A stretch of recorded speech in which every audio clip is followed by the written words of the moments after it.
Olá, meus irmãos. Eu sou Dona Aurora e hoje, em 2025, completo 82 anos. Nasci em 1943 em uma pequena vila no interior da Bahia. Antes de mergulhar nas minhas memórias, peço a você que me assiste que, por favor, curta este vídeo, se inscreva no canal e me diga nos comentários de onde você está acompanhando. É sempre uma alegria saber que minhas histórias alcançam tantos corações. Minha infância se desenrolou em uma casa simples, de taipa e chão de terra batida, num tempo em que a luz elétrica era um sonho distante para as comunidades rurais. Éramos 6 irmãos, 4 meninos e 2 meninas. Desde muito cedo, percebi a diferença no tratamento que minha mãe, Dona Gertrudes, dedicava a nós, as meninas.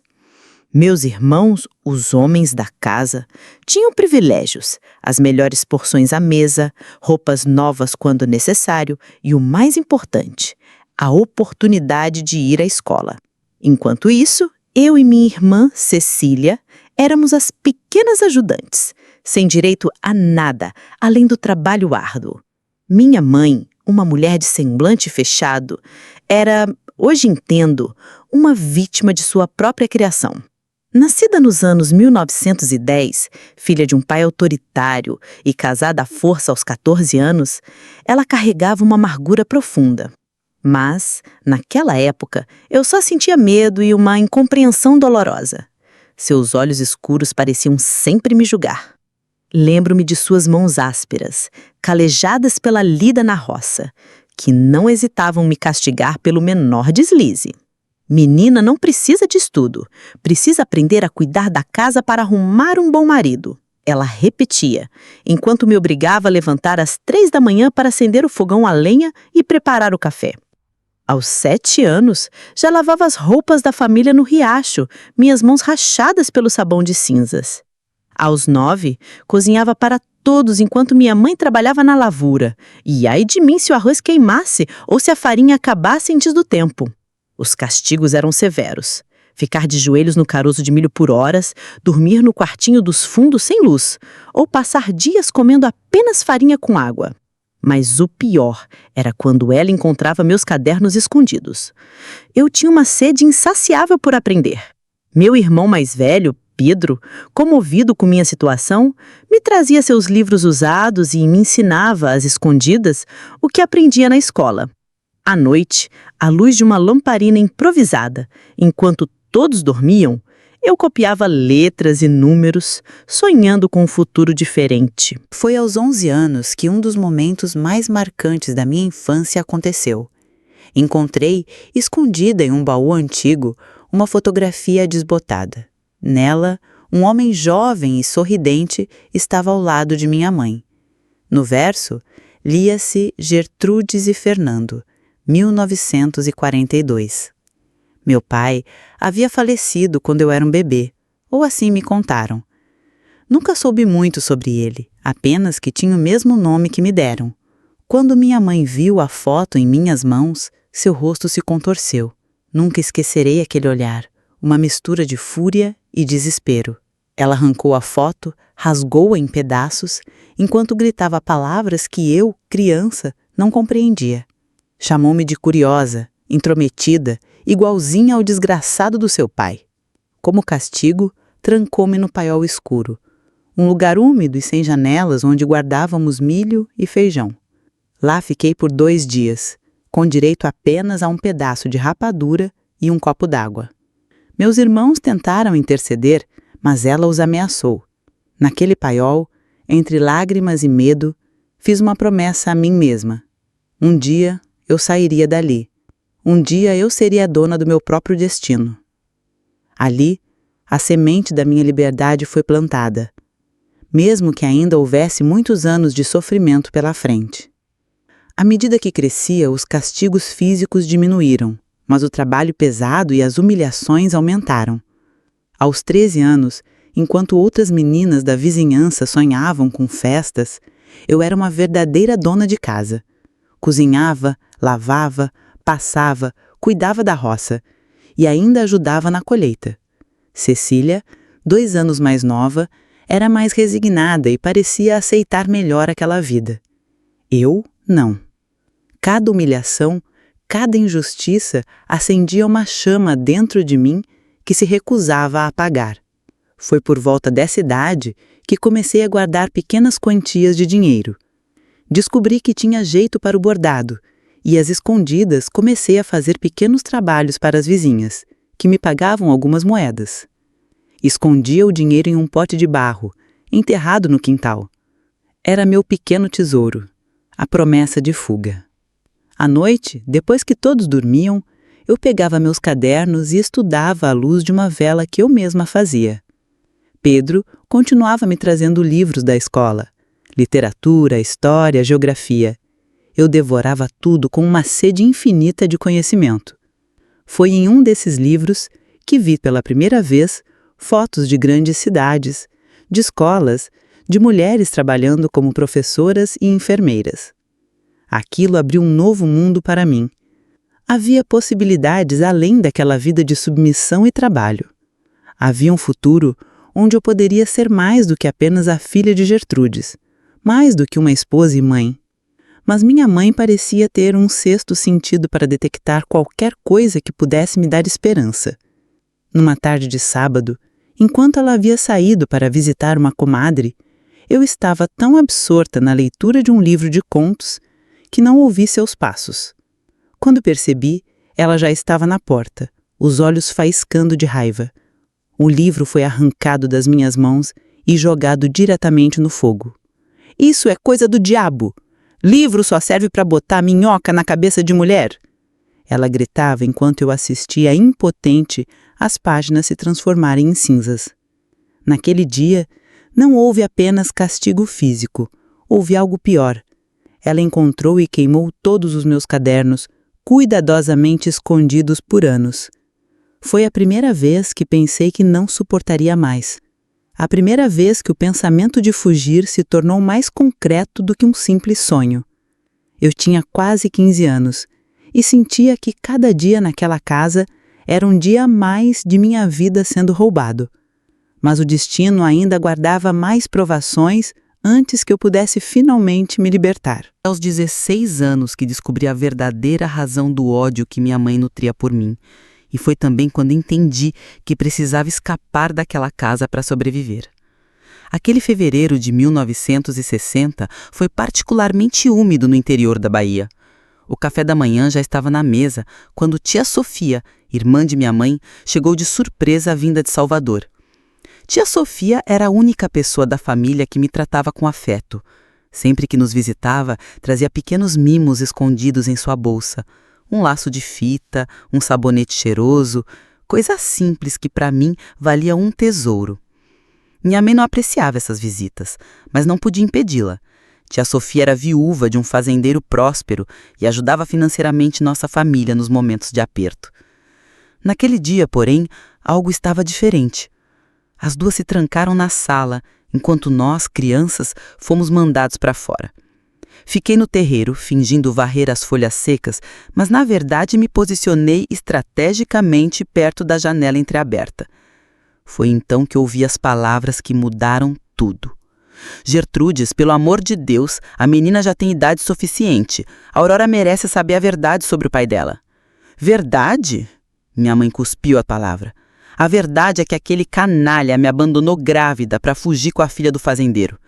A vergonha que passei nesta vila, todo mundo sabia, menos eu, que era uma tola sonhando com casamento. E depois ainda tive que carregar essa menina que é a cara dele. Cada vez que olho para ela é ele que vejo, me humilhando. Fiquei paralisada, o coração batendo tão forte que achei que elas poderiam ouvir. Então era por isso. Eu não era a filha do homem que minha mãe havia depois apresentado como meu pai, aquele que morreu quando eu era bebê. Eu era fruto de um amor que terminou em abandono, em humilhação. E por isso você castiga a menina pela culpa de um homem, Gertrudes? Olha o que você está fazendo. A Aurora é inteligente, trabalhadora, ela podia ter um futuro diferente. Futuro? Que futuro? Para acabar como eu? Enganada, abandonada, com barriga?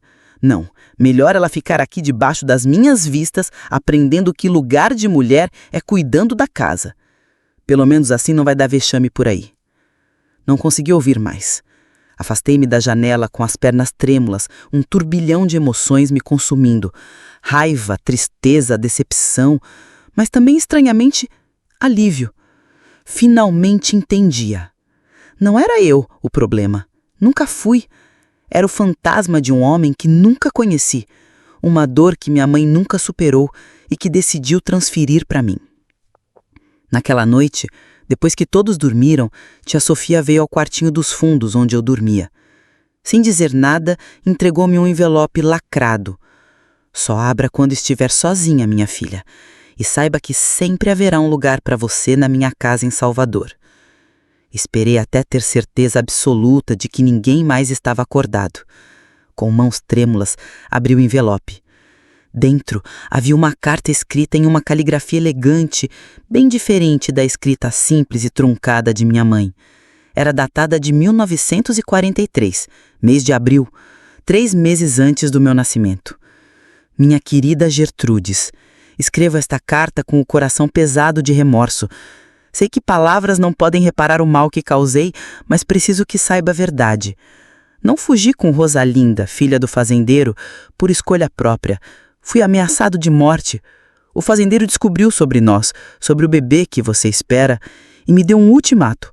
Ou casava com a filha dele, que engravidei em um momento de fraqueza, ou minha família inteira sofreria as consequências. Você conhece o poder que o fazendeiro tem nestas terras. Não tive escolha. Sei que isso não diminui sua dor, nem justifica meu abandono, mas quero que saiba que amarei você e nosso filho para sempre, mesmo que à distância. Estou deixando todo o dinheiro que consegui juntar com sua irmã Sofia. Não é muito, mas espero que ajude você e nosso filho a terem uma vida melhor. Perdão por minha covardia. Perdão por não ser o homem que você merecia. Com amor eterno, Fernando.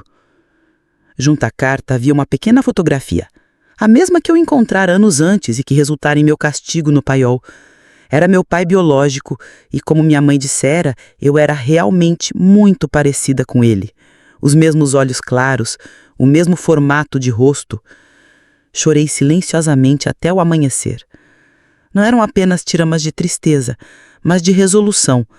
Aquela carta mudava tudo. Meu pai não havia simplesmente abandonado minha mãe. Ele havia sido forçado a escolher entre ela e a segurança de sua família. Não era um monstro que imaginei por tantos anos. Mais importante, aquela carta me mostrava que eu não era um erro, uma vergonha, como minha mãe sempre me fez acreditar. Eu era fruto de um amor verdadeiro, mesmo que tenha terminado em tragédia. Na manhã seguinte, tia Sofia partiu prometendo voltar dentro de 3 meses. Antes de ir, consegui um momento a sós comigo enquanto eu lavava roupas no tanque. Aurora, já falei com sua mãe. Vou levar você comigo na próxima visita para passar uns tempos em Salvador. Disse que você pode me ajudar com os afazeres da casa, já que estou ficando velha. Resista mais um pouco, minha filha. Aquelas palavras acenderam em mim uma esperança que nunca havia sentido antes. 3 meses. Eu precisava aguentar apenas mais 3 meses naquela casa. Mas o destino tinha outros planos. Uma semana após a partida de tia Sofia, minha mãe me chamou à sala depois do jantar. Seu rosto estava mais severo que o normal. Recebi hoje uma carta do seu Elias. Elias Ribeiro era o homem mais velho e rico da região. Viúvo, com mais de 60 anos, 6 filhos já crescidos, de uma fama terrível de bebedeira e mão pesada. Todos na vila sabiam das histórias de como tratava mal a falecida esposa. Ele está procurando uma esposa nova. Ofereceu um bom dote, terras, algumas cabeças de gado. O acordo já está feito. Mês que vem é o casamento. Naquela noite, não consegui dormir. A perspectiva de me casar com Elias era pior que qualquer castigo que já havia sofrido. Todos conheciam sua crueldade, sua brutalidade. Sabia que se esse casamento acontecesse, estaria trocando uma prisão por outra ainda pior. Então tomei minha decisão. Não esperaria 3 meses pela volta de tia Sofia. Precisava agir imediatamente. No dia seguinte, com a desculpa de ir à feira da cidade, consegui um momento a sós. Corri à agência dos Correios e mandei um telegrama urgente para tia Sofia. Na volta, passei na casa da única amiga que tinha, Joana, filha do padeiro. Preciso fugir, Joana. Minha mãe quer me casar com Elias Ribeiro. O rosto de Joana empalideceu. Ela conhecia bem as histórias daquele homem. Quando? Hoje à noite. Precisa estar longe antes que anuncie oficialmente o noivado no domingo, na missa. Joana, sempre leal, não hesitou. Arrumou uma pequena trouxa com algumas roupas simples que poderia me emprestar. Também me deu alguns trocados que guardava escondidos de seu pai. Não era muito, mas junto com minhas economias de anos bordando escondida, talvez fosse o suficiente para chegar a Salvador. O plano era simples e desesperado. Esperar todos dormirem, pegar minhas poucas posses e a carta de meu pai e partir na calada da noite. Pegaria a carona para a cidade maior mais próxima e de lá um ônibus para Salvador. Soube naquele momento que estava prestes a deixar para trás tudo o que conhecia, que talvez nunca mais visse meus irmãos, especialmente Pedro, que tanto me ajudou, mas também sabia que era a minha única chance de sobrevivência. O que eu não sabia era que aquela fuga noturna seria apenas o começo de uma jornada muito mais longa e difícil do que eu poderia imaginar, e que anos depois eu voltaria para aquela mesma casa, não mais como a menina assustada que fui, mas como uma mulher completamente transformada. Fugir de casa foi a decisão mais difícil e, ao mesmo tempo, mais libertadora da minha vida. Naquela noite de março de 1960, com apenas 16 anos, uma pequena trouxa de roupas e algumas economias escondidas no forro do meu vestido, deixei para trás a única vida que conhecia. O plano não funcionou exatamente como eu esperava. Consegui pegar carona com um caminhoneiro até a cidade vizinha, mas descobri que o próximo ônibus para Salvador só sairia na manhã seguinte. Passei a noite mais assustadora da minha vida escondida na pequena rodoviária, tremendo de medo e de frio, imaginando a qualquer momento que minha mãe apareceria com Elias Ribeiro para me arrastar de volta. Quando finalmente cheguei a Salvador, após quase 10 horas de viagem em um ônibus velho e barulhento, me senti completamente perdida. A cidade grande me engoliu. Tantos prédios, tantas pessoas, tantos ruídos. Eu que nunca tinha saído do interior, senti como se tivesse chegado a outro planeta. Encontrar a casa de tia Sofia foi outra aprovação. Eu tinha o endereço anotado, mas não fazia ideia de como me orientar naquele labirinto de ruas. Gastei quase todo o meu dinheiro em um táxi, depois de horas vagando perdida e assustada. A expressão no rosto de tia Sofia quando abriu a porta e me viu ali, suja da viagem, olheiras profundas, tremendo de nervosismo, foi de choque completo. Ela havia recebido meu telegrama apenas naquela manhã. Meu Deus do céu, Aurora! Como chegou aqui sozinha? Desabei em lágrimas nos braços dela. Pela primeira vez na vida, senti o que era ser acolhida verdadeiramente, sem julgamentos, sem condições. Passamos aquela noite inteira conversando. Contei tudo. A descoberta sobre meu pai, o casamento arranjado, minha fuga desesperada. Tia Sofia chorou comigo. Pediu perdão por não ter interferido antes, por não ter me tirado daquela casa anos atrás. Mas agora você está aqui, minha filha, e aqui ninguém vai te machucar mais. Os primeiros meses na casa de tia Sofia foram de adaptação. A vida na capital era completamente diferente de tudo que eu conhecia. Tudo me assustava. O barulho constante dos carros, as multidões nas ruas, as luzes, os costumes diferentes. Eu que sempre acordei antes do sol nascer, agora precisava entender os horários da cidade grande, onde as pessoas pareciam dormir mais tarde e acordar em outro ritmo. Mas havia também as maravilhas. Luz elétrica em todos os cômodos, água encanada, um rádio onde podíamos ouvir músicas e noticiários de todo o país e, o mais surpreendente para mim, livros. Tia Sofia tinha uma pequena estante com romances, enciclopédias e livros de poesia. Pela primeira vez na vida, eu podia ler sem medo de ser punida. Uma semana após minha chegada, uma carta de minha mãe chegou, endereçada à tia Sofia. Não havia uma palavra sequer para mim, apenas exigências para que me mandasse de volta imediatamente, ameaçando de chamar a polícia por sequestro de menor, acusações de que eu havia roubado dinheiro antes de fugir. Tia Sofia respondeu firmemente que eu ficaria sob sua tutela, que assumiria todas as responsabilidades por mim e que, se necessário, levaria o caso à justiça para provar os maus tratos que sofri durante anos. Nunca mais recebemos resposta. Anos depois, por meio de um dos meus irmãos, soube que minha mãe queimou publicamente a carta de tia Sofia e proibiu qualquer menção ao meu nome naquela casa. Para todos os efeitos, eu havia morrido naquela noite de março. Viver com tia Sofia me mostrou uma face do mundo que eu nunca havia conhecido. Uma casa onde não havia gritos nem castigos físicos, onde havia diálogo, respeito e até mesmo carinho. Foi ela quem me incentivou a retomar os estudos. Você tem uma cabeça privilegiada, Aurora. Seria um desperdício não estudar. Entrar na escola novamente aos 16 anos, em uma turma onde todos eram mais jovens, foi constrangedor no início, mas minha fome de conhecimento era maior que qualquer vergonha. Estudava dobrado para compensar os anos perdidos. As noites eram longas sobre os livros, mas diferente do passado, agora eu podia acender uma lâmpada para ler sem medo de ser descoberta. O Brasil vivia momentos conturbados naquele ano.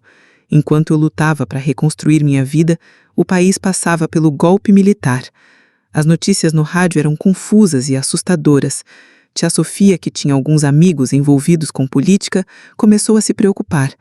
Salvador, que já era grande para os meus olhos, de repente parecia pequena demais para nos proteger. Foi quando surgiu a oportunidade que mudaria nossas vidas. Um antigo amigo do falecido marido de tia Sofia ofereceu a ela um emprego no Rio de Janeiro, em uma loja de tecidos que acabara de abrir. Para mim, ofereceu uma posição de aprendiz de bordadeira. Rio de Janeiro significava um novo recomeço, a possibilidade de ficarmos ainda mais longe do passado que nos assombrava. Em julho de 1964, embarcamos em um trem para o Rio de Janeiro, deixando para trás Salvador e qualquer rastro que pudesse levar minha mãe ou Elias Ribeiro até nós. Lembro-me de olhar pela janela do trem enquanto as paisagens da Bahia desapareciam no horizonte, com um misto de alívio e melancolia. O Rio de Janeiro era um mundo completamente diferente. A cidade gigantesca me intimidou nos primeiros dias. Tantos carros, tantos prédios altos, pessoas de todos os lugares do Brasil e até mesmo de outros países. Alugamos um pequeno apartamento no bairro da Lapa, próximo ao centro e das confecções onde trabalhávamos.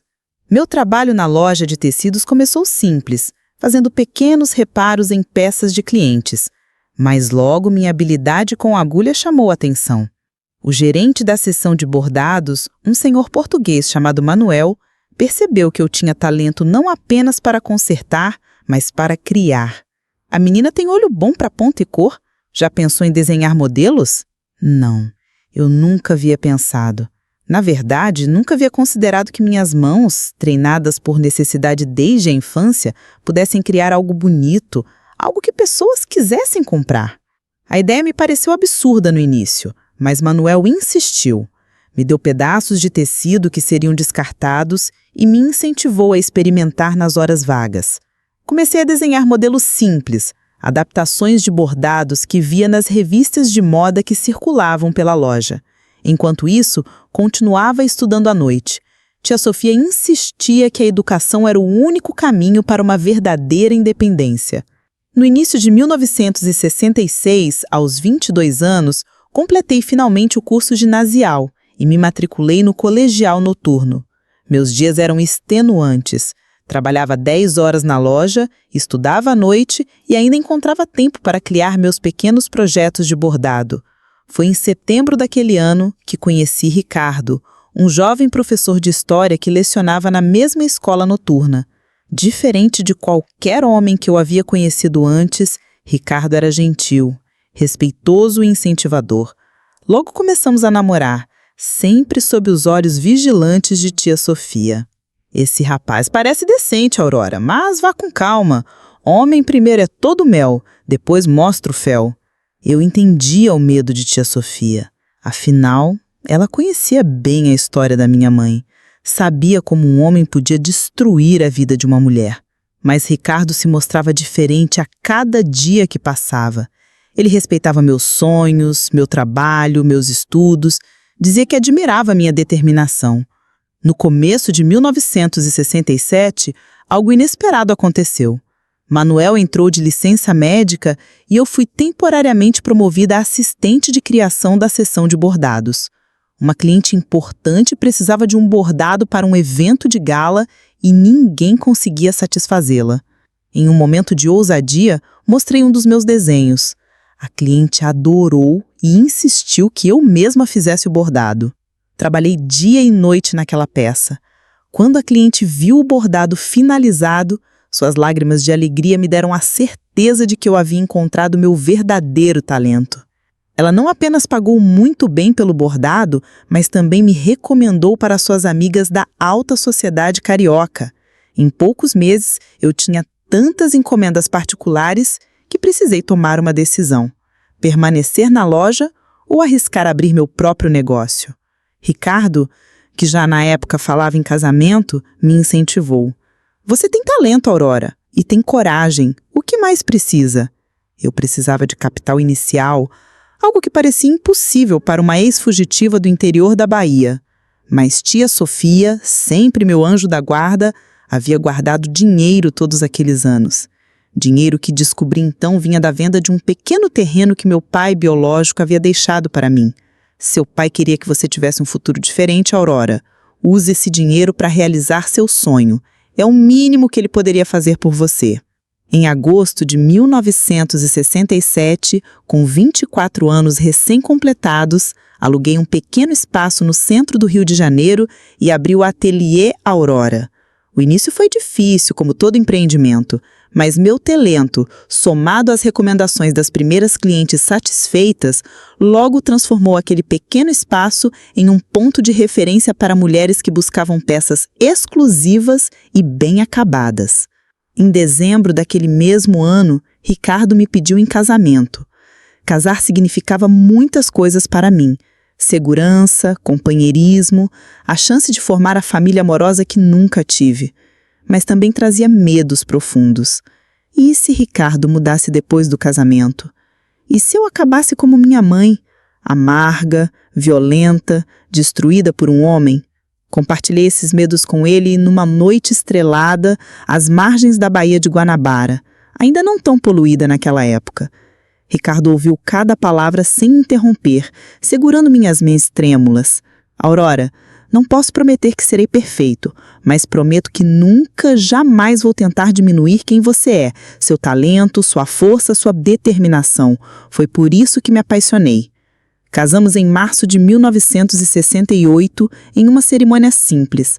Meu desejo era que meus irmãos estivessem presentes, especialmente Pedro, que tanto me ajudou. Mandei convites, mas nenhum compareceu. O medo de enfrentar nossa mãe era maior que o amor que sentiam por mim. Entendi, mas guardei essa dor silenciosamente. Nossa vida de casados começou em um pequeno apartamento perto do meu ateliê. Ricardo continuou trabalhando como professor, agora assumindo também as finanças do meu negócio em crescimento. Tia Sofia passou a morar conosco quando sua saúde começou a declinar no início de 1969. Foi neste momento, quando finalmente sentia que havia encontrado meu lugar no mundo, que um telegrama chegou e reabriu todas as feridas do passado. Minha mãe estava gravemente doente. Pedro pedia que eu voltasse à Bahia para vê-la uma última vez. O passado que eu tanto tentei deixar para trás batia novamente à minha porta, e eu precisava decidir se teria coragem de encará-lo. Aquele telegrama me deixou paralisada por dias. Minha mãe, à beira da morte, queria me ver.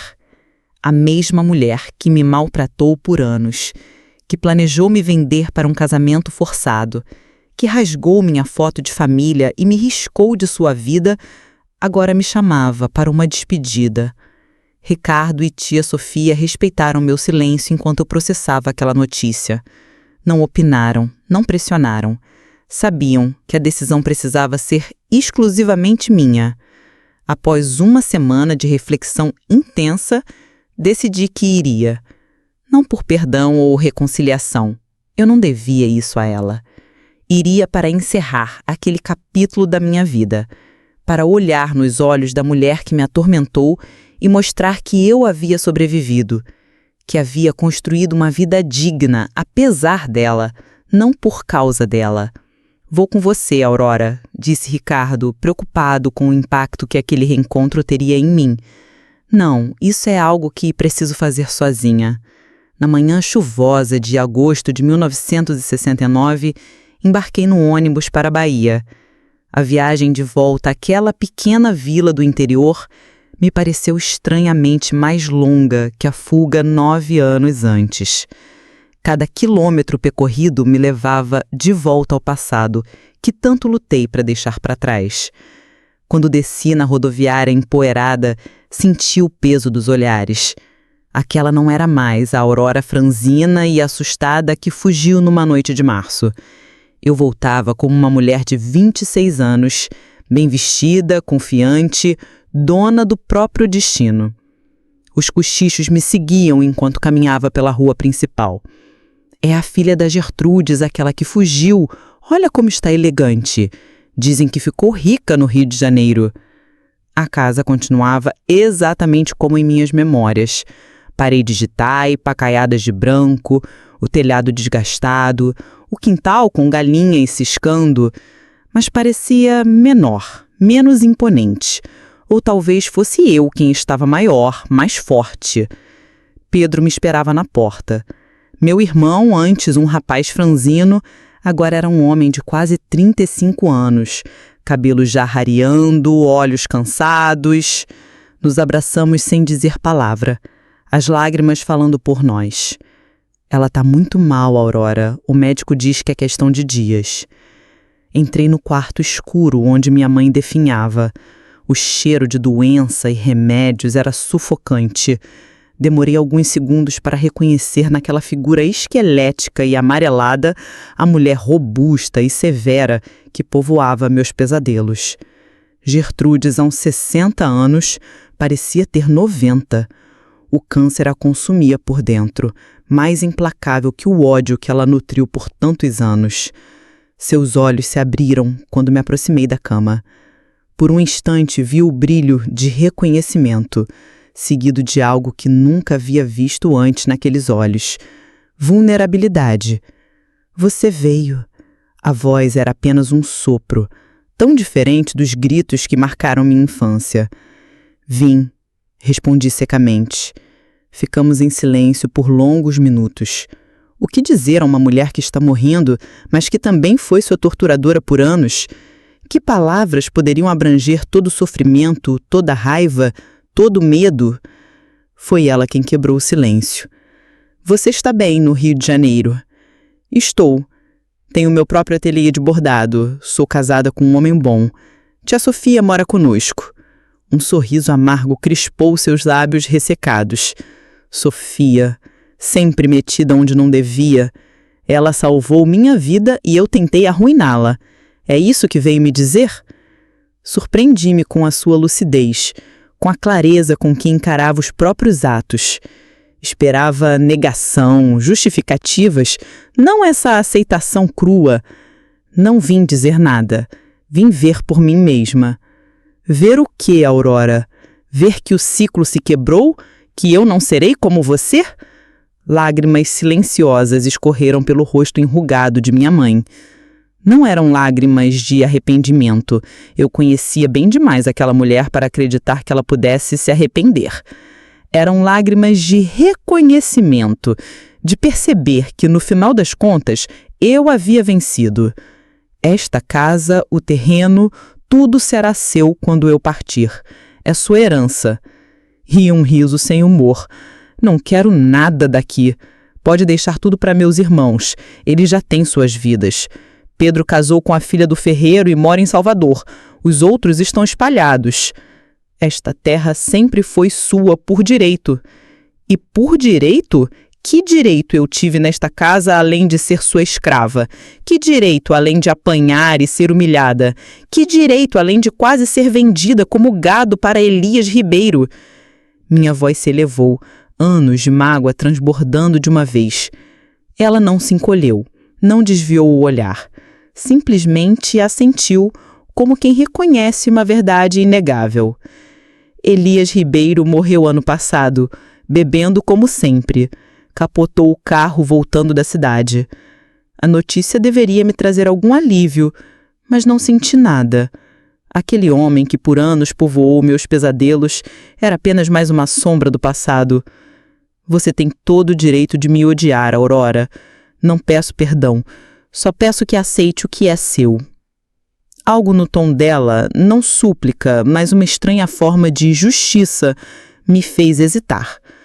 Não se tratava mais de herança material, era algo mais profundo, mais simbólico. Vou pensar no assunto. Respondi finalmente. Passei 3 dias naquela casa, alternando entre o quarto de minha mãe moribunda e longas caminhadas pela propriedade. Revisitei cada canto. O paiol onde fui castigada, o riacho onde lavava roupas até as mãos sangrarem, a mangueira onde me escondia para ler. Cada lugar carregava memórias dolorosas, mas também me mostrava o quão longe eu havia chegado. Na manhã do 4º dia, Gertrudes morreu durante o sono. Não houve reconciliação dramática, nem perdão de última hora, apenas o silêncio digno de 2 mulheres que reconheciam, cada uma à sua maneira, o fim de uma batalha. O enterro foi simples e breve. Poucos vizinhos atalheceram. Minha mãe não era uma pessoa querida na comunidade. Enquanto o caixão baixava à terra, senti uma estranha leveza, como se um peso enorme tivesse sido retirado dos meus ombros. Depois do enterro, o tabelião da vila me procurou com o testamento. Era verdade. Minha mãe havia deixado a casa e o terreno exclusivamente para mim. Meus irmãos receberam apenas pequenas lembranças pessoais. Foi ela quem redigiu isso há 3 meses, quando soube da gravidade da doença. Explicou o tabelião, fez questão que fosse exatamente assim. Voltei à casa, agora oficialmente minha, e me sentei sozinha na varanda, contemplando aquele pequeno pedaço de terra que havia sido meu inferno pessoal por tantos anos. O que fazer com ele? Vender seria o mais lógico, pegar o dinheiro e nunca mais olhar para trás. Mas enquanto observava o sol se pôr atrás das montanhas, uma ideia começou a se formar na minha mente. Uma ideia que cresceu durante toda a noite e que pela manhã já havia se transformado em resolução. Telefonei para Ricardo de um posto telefônico na cidade. Vou ficar mais uns dias, amor. Tenho algo importante para fazer aqui. Na semana seguinte, usei parte das economias do ateliê para contratar uma pequena equipe de construção. O projeto era simples, mas significativo. A velha casa seria totalmente reformada e transformada em uma escola de bordado e artesanato para meninas e mulheres da região. Escola de Artes e Ofícios Fernando Silva, o nome do meu pai biológico no frontispício. Era minha pequena vingança pessoal, mas também uma homenagem ao homem que, apesar de ausente, havia desejado um futuro melhor para mim. Voltei ao Rio de Janeiro para organizar minha vida. Ricardo, sempre compreensivo, apoiou integralmente meu projeto. Tia Sofia, já idosa e adoentada, chorou ao saber de meus planos. Você é melhor do que todos nós, Aurora. Transformar dor em algo tão bonito. Seu pai teria tanto orgulho. Nos meses seguintes, viajei regularmente entre o Rio de Janeiro e a Bahia. O ateliê no Rio continuava sob meus cuidados. Mas agora eu tinha um novo propósito. A escola tomava forma rapidamente. Contratei professoras locais, comprei máquinas de bordar, material didático, criei um sistema de bolsas para que meninas de famílias pobres pudessem estudar gratuitamente. Em janeiro de 1970, 5 meses após a morte de minha mãe, inauguramos oficialmente a escola. A pequena vila nunca havia visto nada igual. Mulheres e meninas de toda a região se inscreveram nos cursos. Bordado, crochê, artesanato em geral. O quarto que havia sido de minha mãe foi transformado em biblioteca. Prateleiras do chão ao teto, cheias de livros sobre arte, história, literatura, todos disponíveis para qualquer aluna que quisesse expandir seus horizontes para além do artesanato. No local exato onde sofri meu pior castigo, o paiol escuro, instalamos a sala mais clara e arejada da escola, com grandes janelas e luminosidade constante. Era o ateliê principal, onde as alunas mais avançadas criavam suas peças. Para muitas jovens da região, a escola representava a única chance de aprender um ofício, de conquistar independência financeira, de escapar de casamentos arranjados ou de vidas limitadas ao trabalho doméstico. Exatamente o que eu não tive oportunidade de fazer na idade delas. Vi com meus próprios olhos jovens se transformarem, ganharem confiança, descobrirem talentos que nem imaginavam possuir. Algumas seguiram para cursos técnicos em cidades maiores, outras abriram pequenos negócios na região. Todas carregavam consigo a certeza de que podiam ser mais do que meras continuações de um ciclo de submissão. Em 1972, quando a escola já funcionava plenamente, tive uma visitante inesperada. Rosalinda, a filha do fazendeiro, aquela por quem meu pai biológico havia sido forçado a abandonar minha mãe. Era uma mulher elegante de meia-idade, com os mesmos olhos tristes que eu via no espelho todos os dias. Vim conhecer a filha de Fernando, disse simplesmente. Conversamos por horas. Descobri que seu casamento com meu pai havia sido tão infeliz quanto forçado, que meu pai morrera de tuberculose em 1955 sem nunca se recuperar da depressão por ter abandonado minha mãe, que ela própria viveu anos carregando a culpa por um arranjo que não escolheu. Seu pai nunca deixou de pensar em você, mesmo sem te conhecer. Nos últimos dias dele, em delírio pela febre, chamava por minha filhinha na Bahia, mesmo sem ter noção de sua existência. Aquela visita trouxe um estranho conforto, como se uma peça muito perdida do quebra-cabeça de minha vida tivesse finalmente encontrado seu lugar. Mas a verdadeira sensação de vitória, de vingança completa, veio alguns meses depois, quando uma senhora idosa se inscreveu nos cursos noturnos da escola. Era a viúva de Elias Ribeiro. Após a morte do marido violento, ela havia ficado na miséria. Os filhos venderam tudo, deixando-a praticamente na rua. Agora, aos 75 anos, buscava aprender um ofício para sustentar-se. Lembro do dia em que ela entrou em meu escritório, trêmula e envergonhada. A senhora não vai me aceitar quando souber quem sou. Sei exatamente quem é a dona Lúcia, e é justamente por isso que a senhora terá uma bolsa integral e todo o apoio que precisar. O espanto no rosto dela valeu mais que 1000 palavras. Ali estava eu, a menina que quase foi entregue ao seu marido abusivo como esposa escrava, agora transformada em sua benfeitora. Naquele momento, entendi o verdadeiro significado de vingança. Não era fazer outros sofrerem como eu sofri. Era quebrar completamente o ciclo de sofrimento.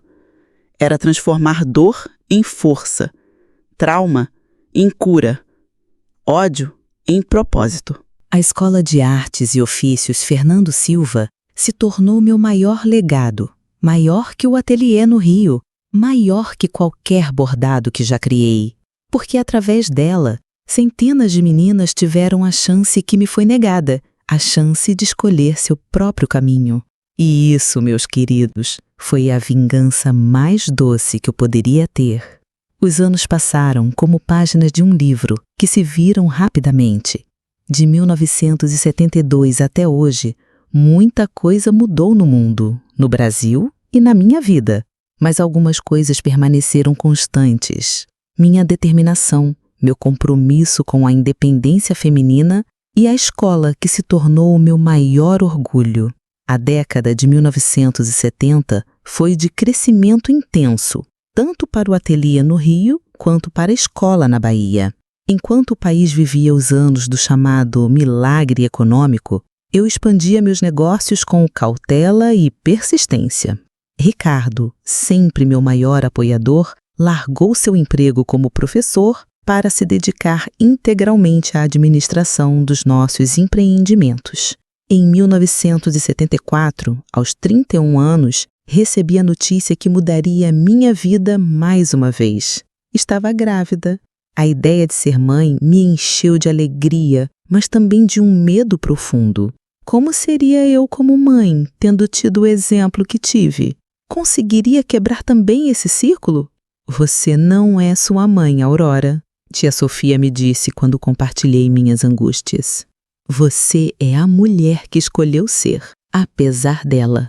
Minha filha, Isabela, nasceu em fevereiro de 1975, trazendo uma luz ainda mais intensa para a nossa vida. Olhar para aquele rostinho recém-nascido me fez jurar que ela jamais conheceria o tipo de infância que tive. Seria criada com amor, respeito e todas as oportunidades que eu jamais tive. 2 anos depois, em 1977, nasceu meu filho, Gabriel. Nossa família estava completa. Equilibrar a maternidade com os negócios foi um desafio, mas contávamos com o apoio de tia Sofia, que já idosa, adorava cuidar dos bisnetos postiços enquanto eu trabalhava.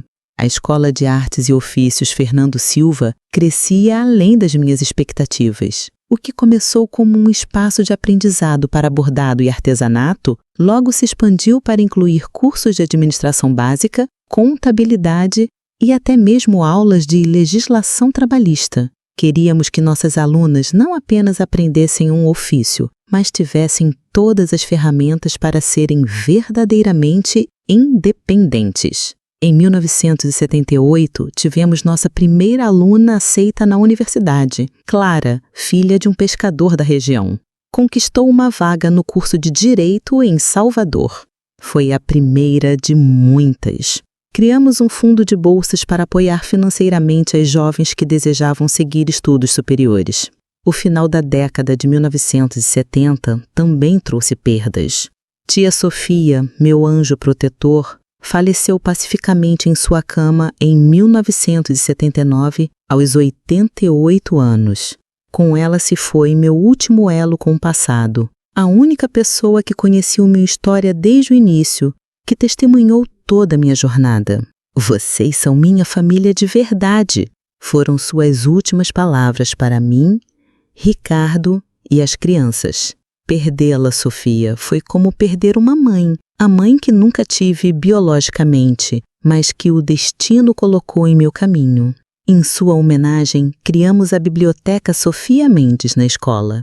Um espaço ainda maior e mais completo que o anterior, com ênfase especial em livros escritos por mulheres. Os anos 1980 trouxeram novos desafios e crescimento. O Brasil entrava lentamente no processo de redemocratização e as mulheres ganhavam cada vez mais espaço na sociedade. Meu ateliê no Rio havia se consolidado como referência em moda feminina de qualidade. Já não bordava mais pessoalmente cada peça. Tinha uma equipe de bordadeiras talentosas, muitas delas formadas em nossa escola na Bahia. Em 1983, tomei uma decisão ousada. Abri uma filial da escola no Rio de Janeiro, em um bairro da periferia. O objetivo era o mesmo: dar às mulheres ferramentas para conquistar a independência financeira e pessoal através da educação e do trabalho. A diferença é que na capital lidávamos com outros desafios.